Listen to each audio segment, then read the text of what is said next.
할렐루야. 오늘 저는 여러 성도님들과 함께 죄를 사하시는 하나님, 그리고 부제목으로 하나님이 정하신 죄사함의 원리, 이런 제목으로 함께 은혜를 나누겠습니다. 이 죄에 대해서 많은 성도님들이 좀 부담을 갖고 계신 것 같아요. 그래서 죄에 대한 설교보다는 사랑 또는 은혜, 축복 이런 주제로 설교하기를 기다리고 계신 것 같고, 죄에 대해서는 생각을 하길 즐거워하지 않습니다.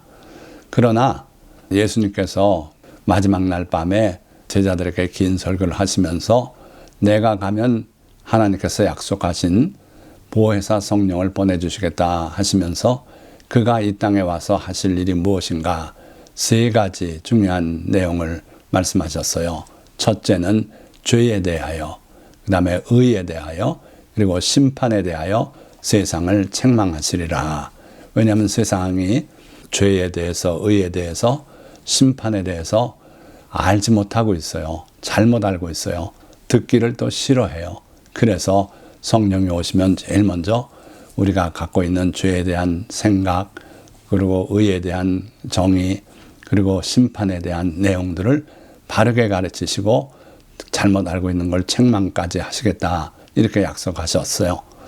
자, 그래서 죄에 관한 내용은 아무리 많이 알아도 지나치지 않습니다. 그래서 오늘 다시 한번 죄에 대해서 생각하는 그런 시간을 가지려고 하는 겁니다. 자, 우선 죄가 무엇인가? 죄는 쉽게 생각하면 활을 쏘는 사람이 저쪽 관역을 향해서 있는 힘을 다해 당기고 활을 쏘지 않습니까? 그런데 그 화살이 유감스럽게도 관역을 벗어나서 빗나가 버릴 때 그런 상태를 죄라 그러는 거죠. 이것을 일반적인 정의를 내린 걸 살펴보니까 행위나 상태가 하나님의 법 또는 성품과 일치하지 않는 것을 죄다, 이렇게 정의하고 있더라고요.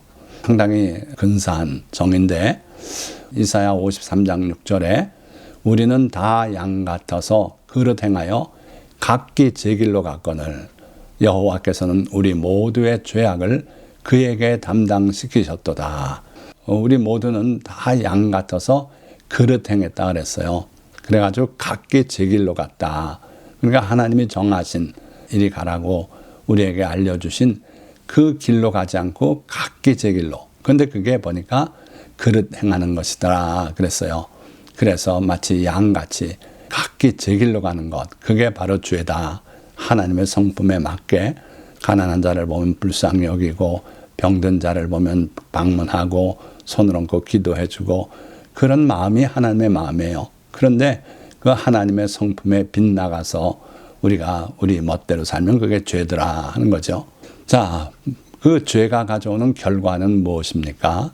죄는 죽음과 저주를 가져오게 돼 있어요. 범죄하는 그 영혼은 죽으리라. 그래서 죄의 대가는 사망이다.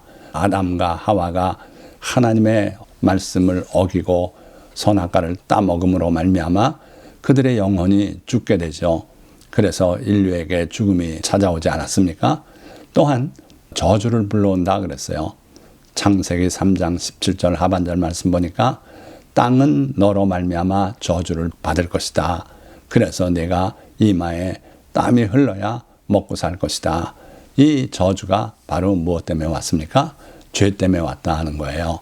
그래서 죄는 하나님의 성품과 법에 어그러져서 사는 것, 또는 그 상태, 그러한 우리의 마음, 이게 다 죄고, 그리고 그 죄는 죽음과 저주를 가져온다. 그래서 우리는 죄에 대해서 심각하게 생각을 하고 죄 문제를 해결하면서 은혜 가운데 살아갈 수 있기를 주님의 이름으로 축원드립니다. 자, 그래서 오늘 단락을 굳이 나누자면은 서론이 길어졌습니다만은 두 단락으로 나눠서, 첫째는 사죄, 사유하시는 하나님, 그리고 두 번째 단락에서는 그 사죄를 받으려면 어떻게 해야 할까 하는 내용으로 함께 은혜를 나눕니다.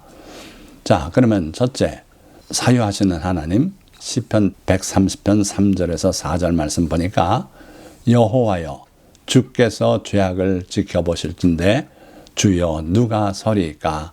하나님께서 우리 인간의 죄를 일일이 기억하시고 살펴보시고 심판 내리시고 하면은 하나님 앞에 설 수 있는 자가 아무도 없다는 거예요.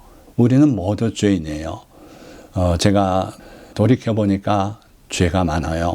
내가 해야 되는데 하지 못한 일이 자꾸 기억나고 떠오르고, 부모에게 효도하지 못한 일도 떠오르고, 이웃에게 갚지 못한 것이 떠오르고, 그래서 하나님 앞에 바로 설 수 있는 사람은 아무도 없다.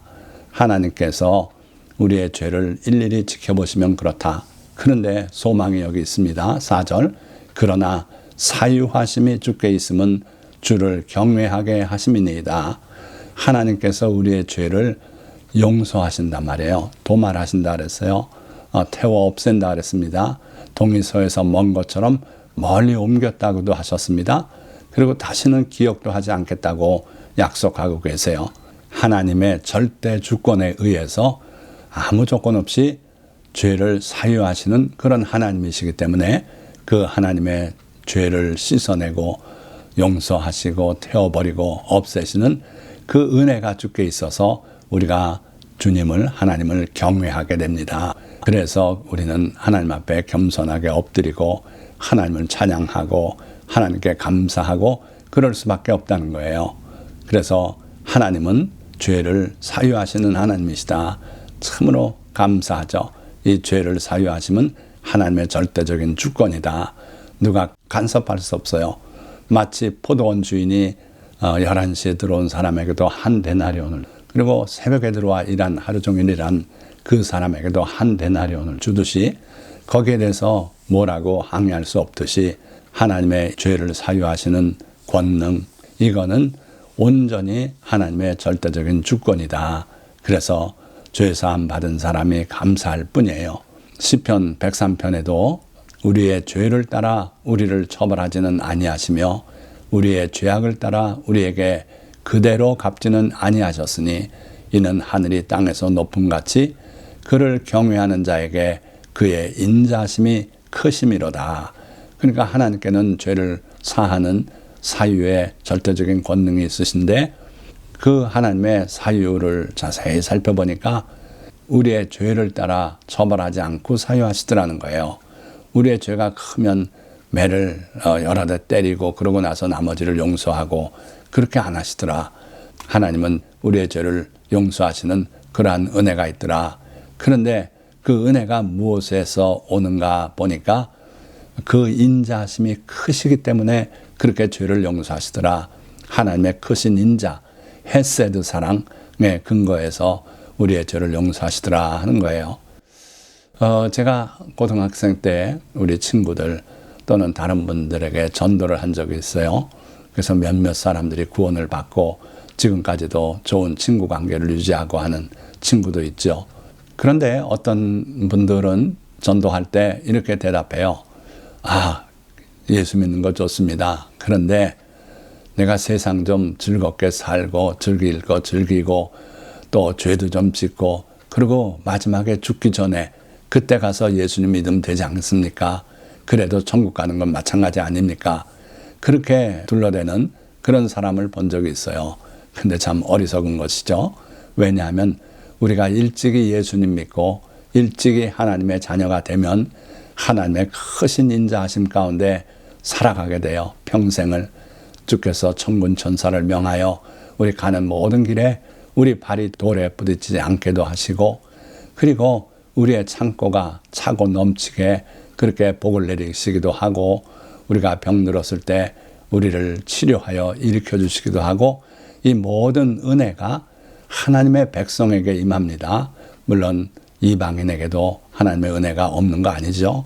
그들에게도 비를 내리시고 햇볕을 비춰주시고 다 같은 그러한 무차별적인 은혜를 주는 그런 면도 있어요. 그러나 하나님께서는 하나님의 백성에게 차별적으로 자비와 공유를 베푸시는데 그게 바로 여기에서 말하는 그의 인자하심, 헤세드라고 표현된 그 내용이에요. 그래서 우리가 일찍이 예수님 믿고 하나님의 자녀가 된다면 이 하나님의 헤세드 사랑 안에 살면서 그 하나님의 헤세드 사랑이 커서 우리의 죄를 등가적으로 따져서 벌하고 용서하고 그렇게 안 하시고 무조건적으로 용서하시겠다 하는 거예요. 그래서 우리의 죄를 한번 용서하시고 또다시 언급하고 그런 일은 안 하세요. 하나님은 동이 서에서 먼 것 같이 그것처럼 우리 죄과를 우리에게서 멀리 옮기셨으며 아버지가 자식을 긍휼히 여긴 같이 여호와께서는 자기를 경외하는 자를 긍휼히 여기신다 분명히 말씀하고 있어요. 그 이유는 14절 이는 그가 우리의 체질을 하시며 우리가 단지 먼지뿐임을 기억하심이로다. 우리가 얼마나 약한 존재인지 친히 우리를 지으셨기 때문에 아시고 우리가 흙에서 지음받은 그러한 존재임을 기억하십니다. 그래서 마치 아비가 자식을 불쌍히 여김 같이 하나님께서는 자기를 경외하는 자를 긍휼히 여기신다 말씀하고 있습니다. 자, 그래서 하나님은 우리의 죄를 사하시는 것이 바로 우리의 아버지 되시고 우리를 긍휼히 여기시고 그러한 인자가 크기 때문이에요. 그래서 모세가 이스라엘 백성을 인도하고 광야 생활을 하며 나올 때에 하나님께 그들의 죄사함을 위해서 간절히 기도한 적이 있죠. 민수기 14장 19절의 말씀 구하옵나니 주의 인자의 광대하심을 따라 이 백성의 죄악을 사하시되 애굽에서부터 지금까지 이 백성을 사하신 것 같이 사하시옵소서. 뭘 근거로 지금 용서해달라고 기도합니까? 주의 인자의 광대하심을 따라 죄악을 사해달라고 기도하고 있어요. 하나님께서 우리 죄를 사하신 것은 우리가 무언가 공로가 있어서 그걸 좀 기억해 주십시오. 이건 말이 안 돼요. 단지 하나님의 인자하심이 크기 때문에 우리를 긍휼히 여기시는 그 하나님의 긍휼한 마음이 크시니 주여 그 긍휼을 다시 한번 나타내어 우리를 사해 주십시오. 이렇게 기도한 거예요. 하나님의 인자시기에 하나님의 사유하시는 은혜가 있다. 기억하시기 바랍니다. 자, 그래서 하나님은 우리의 죄를 사하기를 기뻐하세요. 이사야 1장 18절 말씀 보니까 여호와께서 말씀하시되 오라 우리가 서로 변론하자 너희의 죄가 주홍 같을지라도 눈과 같이 희어질 것이요 진홍같이 붉을지라도 양털같이 희게 되리라. 하나님께서는 죄사함의 은혜로 우리를 부르고 계세요. 우리는 나중에 가서 연말에 가서 회개하지 이러고 미루고 있을지라도 하나님은 매 순간 우리에게 오라 우리가 서로 변론하자. 야, 너 아무리 바쁜 일이 있어도 이 문제를 해결하고 가는 게 좋다. 그렇지 않으면 내가 너에게 복을 내릴 수 없다. 너와 함께 할 수 없다. 천사를 통해 너를 보호할 수 없다. 그러니 빨리 이 문제부터 해결하자. 그렇게 간절하게 부르고 계세요. 우리가 서로 변론하자. 너희의 죄가 주홍 같을지라도 눈과 같이 희어질 것이다. 내 죄가 지금 주홍같이 붉다. 그러나 눈과 같이 희어질 것이요 양털같이 희게 되리라. 그렇게 하나님은 우리를 사죄, 사유의 마당으로 부르고 계십니다. 자, 그런데 하나님께서 누구에게나 그와 같은 은혜를 허락하시는가? 그렇지 않아요. 하나님이 사하지 않으시는 자가 있다는 겁니다. 예수님께서는 성령을 모독하고 성령을 거역하는 자들에 대해서 이와 같은 심판을 언급하고 계세요. 신명기 29장 19절에서 20절 말씀 보면은 이 저주의 말을 듣고도 그러니까 율법에 기록된 저주의 말씀이 있죠. 신명기 28장에서 시작되는 축복의 말씀이 있고 그리고 이어지는 저주의 말씀이 있어요. 그런데 그 심한 저주의 말을 듣고도 아무리 그래도 내게는 평안이 있으리라. 그런 사람들은 어떻게 되나? 20절 여호와는 이런 자를 사하지 않으실 뿐 아니라 그 위에 여호와의 분노와 질투의 불을 부으시며 또 이 책에 기록된 모든 저주를 그에게 더하실 것이라. 여호와께서 그의 이름을 천하에서 지워버리시되. 자, 이런 벌을 내리시겠다는 거예요. 그러니까 여러분들 하나님을 두려워할 줄 알아야 됩니다. 하나님의 저주의 말씀을 듣고도 하나님을 경외하지 않고 오히려 나에게 평안이 있을 것이라고 스스로 그렇게 생각하고 있는 자가 있다면 하나님은 이런 자를 사하지 않으시겠다는 거예요. 그리고 그 위에 여호와의 분노와 질투의 불을 부으시겠다는 거예요. 또 이 책에 기록된 모든 저주를 그에게 도하실 것이라는 거예요. 그래서 여러분들 늘 하나님 앞에 겸허하게 하나님을 두려워할 줄 아는 그런 마음이 있어야 돼요. 예수 믿어서 나는 이제 아무 문제 없다. 내 과거의 죄, 현재의 죄, 미래의 죄까지 다 용서 받았으니 이제 마음껏 죄를 지어도 된다. 그건 정말 말이 안 되는 이야기고 하나님께서는 이런 자를 사하지 않으실 뿐만 아니라 그 위에 여호와의 분노와 질투의 불을 부으시겠다 그랬어요. 또 하나님의 책에 기록된 모든 저주를 그에게 도하실 것이라. 참으로 두려운 말씀이에요. 그래서 우리는 하나님을 경외할 줄 아는 성도가 되시기를 주님의 이름으로 축원드립니다. 자, 둘째 단락. 하나님이 정하신 속죄의 원리들이에요. 첫째 보니까 역대하 7장 14절에 이렇게 살면 하나님께 사유함을 받을 수 있다는 겁니다. 뭐라 그러셨습니까? 내 이름으로 일컫는 내 백성이 그들의 악한 길에서 떠나. 첫째는 악한 길에서 떠나야 돼요. 회개를 말합니다. 돌아오는 거예요. 그리고 스스로 낮추고 기도하여 내 얼굴을 찾으면 둘째는 하나님의 얼굴을 찾아야 돼요. 늘 하나님을 구하고 하나님을 만나기를 소망하며 그러고 살고 하면은 내가 하늘에서 듣고 그들의 죄를 사하고. 자, 가장 합리적이고 타당한 말씀 같아요. 그러나 문제는 이와 같이 사는 사람이 많지 않다는 겁니다. 자, 두 번째, 레위기 17장 11절. 육체 생명은 피에 있음이라. 내가 이 피를 너희에게 주어 제단에 뿌려 너희의 생명을 위하여 속죄하게 하였나니 생명이 피에 있으므로 피가 죄를 속하느니라. 피를 뿌려서 죄를 속하는 거예요. 그러니까 하나님께서 이스라엘 백성에게 율법을 허락하셔서 율법에 따라 짐승의 피를 단에 뿌림으로써 속죄하게 이런 제도를 허락하셨어요. 생명이 피에 있다. 피가 쏟아져 나오면 죽게 되는 거죠. 아무리 현대의학이라 그래도 수술대에서 중요한 혈관을 실수로 건드리면 피가 쏟아지면서 혈압이 떨어지고 잘못하면 목숨을 잃는 그런 경우가 종종 일어나요. 어쨌든 생명이 피에 있다. 그래서 피가 죄를 속하느니라. 그래가지고 그 법에 따라서 행하면 죄를 속할 수가 있어요. 그리고 국민 전체의 죄도 대속죄일이 있어서 하나님께서 이스라엘 백성 전체의 죄를 일시에 속하기도 하고 그러셨어요. 그런데 문제는 하나님의 그 성전, 이게 파괴가 됐죠. 불타버렸고 제사장도 사라져버렸고 이 율법제도도 더 이상 지킬 수가 없게 됐어요. 자, 세 번째는 예수 그리스도의 십자가 보혈로 죄를 씻음받고 용서받는 겁니다. 이사야 53장 6절, 아까도 우리가 읽었지만 우리는 다 양 같아서 그릇 행하여 각기 제 길로 갔거늘 여호와께서는 우리 모두의 죄악을 그에게 담당시키셨도다. 그가 누굽니까? 오실 하나님의 아들 메시아 예수 그리스도예요. 그에게 우리 모두의 죄악을 담당시키셨다 그랬어요. 여기서 우리는 이스라엘 백성뿐 아니라 온 인류를 말합니다.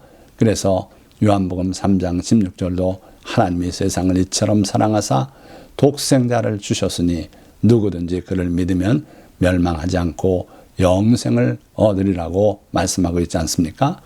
이 놀라운 하나님의 법칙, 하나님이 정하신 거예요. 그대로 온 인류에게 시행이 되는 겁니다. 그래서 우리는 죄인이다. 다 양 같아서 그릇 행하여 각기 제 길로 갔다. 죄인이다. 그런데 여호와께서는 우리 모두의 죄악을 그에게 담당시키셨도다.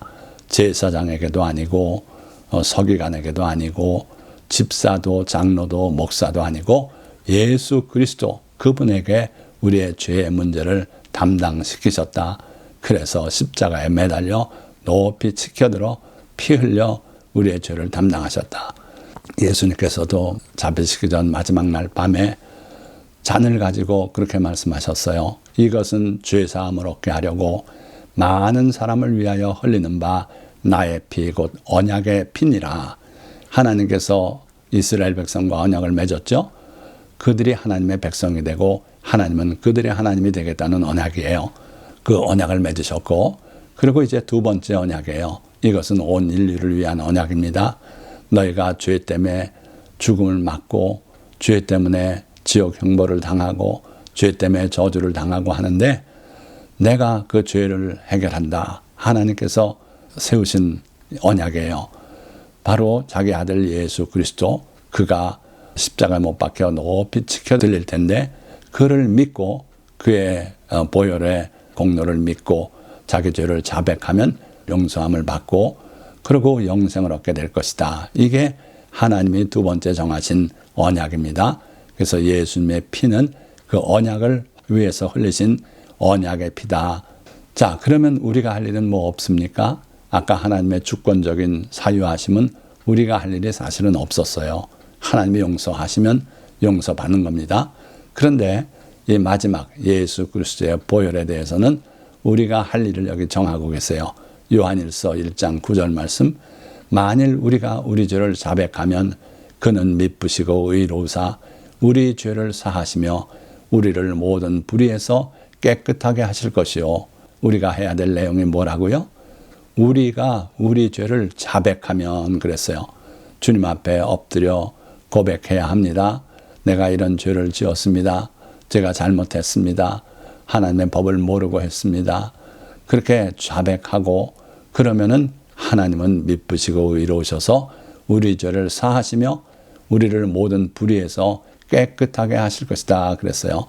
많은 성도들이 예수 믿으면 다 그냥 우리 죄가 소멸될 걸로 생각하는데 그렇지 않습니다. 우리 죄를 자백하라 그랬어요. 그래서 여러분들도 여러분들의 죄를 주님 앞에 고백하는 그런 성도가 되셔서 여러분들의 죄가 날마다 씻음받고 하나님의 은혜 안에 사는 성도가 되시기를 축원드립니다. 그리고 또 마태복음 6장 12절 말씀 보니까 우리가 우리에게 죄 지은 자를 사하여 준 것 같이 우리 죄를 사하여 주시옵고 이렇게 기도하라 그러시지 않았어요? 그러시면서 너희가 사람의 잘못을 용서하면 너희 하늘 아버지께서도 너희 잘못을 용서하시려니와 너희가 사람의 잘못을 용서하지 아니하면 너희 아버지께서도 너희 잘못을 용서하지 아니하시리라. 두려운 말씀 아닙니까? 너희도 사람의 잘못을 용서해 주거라. 너희가 사람의 잘못을 용서하면 하늘 아버지께서도 너희 잘못을 용서하실 것이다. 그러나 너희가 사람의 잘못을 용서하지 아니하면 너희 아버지께서도 너희 잘못을 용서하지 아니하시리라. 오늘날 우리가 죄 사함을 받기 위해서는 예수 그리스도의 보혈에 의지하는 수밖에 없고 그리고 그의 앞에 나가 우리의 죄를 자백하고 고백해야 돼요. 그리고 또 우리에게 잘못한 사람의 죄를 용서해 주면서 우리의 죄를 용서해 달라고 기도해야 된다. 이게 죄 사함을 받기 위한 하나님의 방법이에요. 자, 말씀을 맺겠습니다. 죄는 하나님의 성품에 어긋나는 행위와 상태이며 죽음과 저주를 불러옵니다. 그러나 하나님은 때로는 우리 죄대로 처벌하지는 않으시고 우리의 죄를 사유하시는데 그렇게 하심은 그의 크신 자비 때문이며 그의 절대 주권입니다. 하나님은 또한 자기 백성 이스라엘에게 짐승의 피를 뿌려 죄 사함을 받는 법을 허락하셨는데 이는 생명이 피에 있기 때문이며 세상에 오실 구세주를 예시하기 위함이었습니다. 그러나 성전 파괴와 더불어 짐승의 피를 뿌려 죄를 사하는 제도는 끝났고 이제는 하나님의 주권과 예수 그리스도의 보혈만이 우리 죄를 사할 수 있습니다. 다만 그런 은혜 아래에 들어가려면 예수 그리스도를 믿고 그에게 죄를 자복하고 그리고 우리에게 죄 지은 자를 또한 우리가 용서해 주는 그러한 삶을 살아야 합니다. 그러면 주님은 그의 보혈로 우리 죄를 사해 주시고 우리는 하나님의 자녀가 되며 영생을 얻게 됩니다. 이것이 하나님께서 미리 정하시고 예수님께서 이루신 구원의 길이며 복음입니다. 오늘 이 설교 말씀을 들은 모든 성도님들 오늘 말씀을 되새겨 기억하시고 여러분들도 여러분들의 이웃의 죄를 용서해 주고 예수 그리스도의 보혈의 공로를 간구하는 그러한 삶을 살아서 주님과 가까이 동행하는 그러한 성도가 다 되시기를 예수 그리스도의 이름으로 축원드립니다. 기도하겠습니다.